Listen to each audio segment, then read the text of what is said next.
there, I'm Amanda Stouffer, and I am talking with Dr. Fred Rundle about curriculum.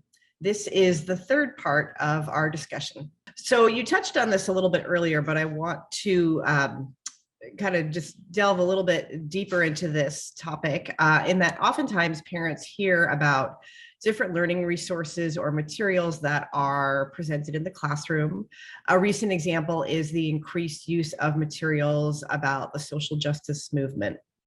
Can you explain how these materials are different and perhaps similar to traditional curricula? And what is the notification process to parents if materials are considered sensitive?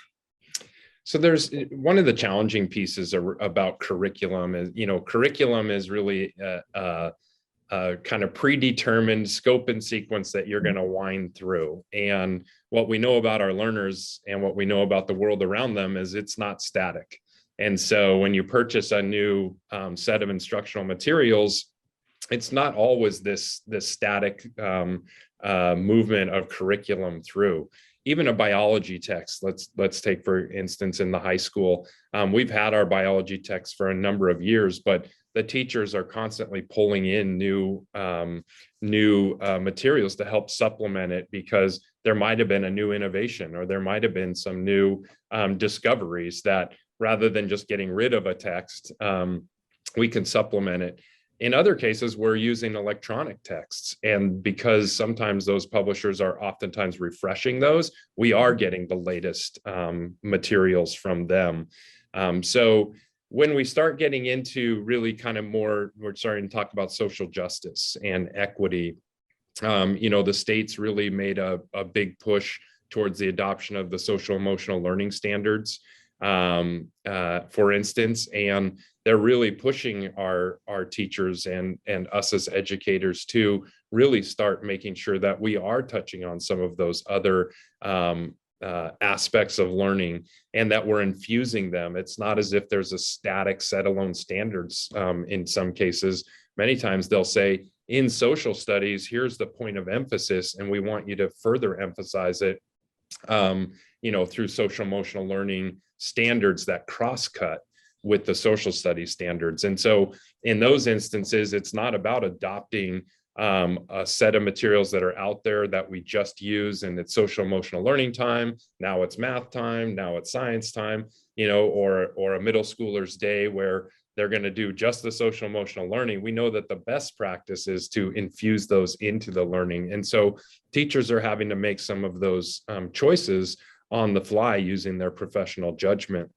As I mentioned earlier, in some cases where we think that there might be a particularly sensitive topic, I'm thinking about a unit that our teachers at the middle school do in 7th grade, where they send home a letter, or they send an email to parents notifying them of, here's what we're doing. In some instances, we've had families come in to preview materials.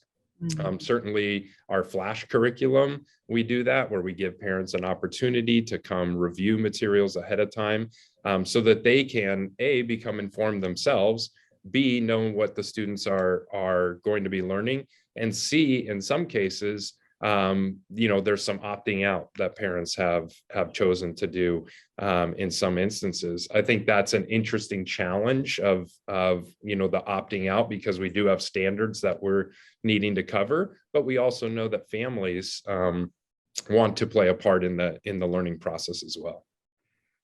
So talk a little bit about that opt-out process. Are there accommodations made for students whose parents do make that choice? Usually it's an alternate assignment that a student might participate in. If it's just a set, maybe particular experience that a classroom is going to have, it just might mean not participating in that. That comes up with our flash curriculum, with our sexual education curriculum as we get into later parts of elementary. So there are, and sometimes it's a discussion with the teacher. Sometimes it involves a coach or a principal talking to a family and really describing what the purpose is behind that. I think that our teachers are doing the very best that they can. And I think they're doing a great job with being thoughtful about what is really going to make the learning important for students, and do so in a way that is going to be respectful, is not going to put students in compromising situation, allow them to learn materials and participate. And so when we do have families that are oppositional to a particular piece, I think that conversation can be quite valuable. So now, can you briefly explain Flash for those people who don't know Yes. what that is? Flash is our curriculum. It's part of our sex education or our sexual health education that we use primarily in our upper elementary grades. And so it covers a wide range of topics about sexual growth and development and human growth and development.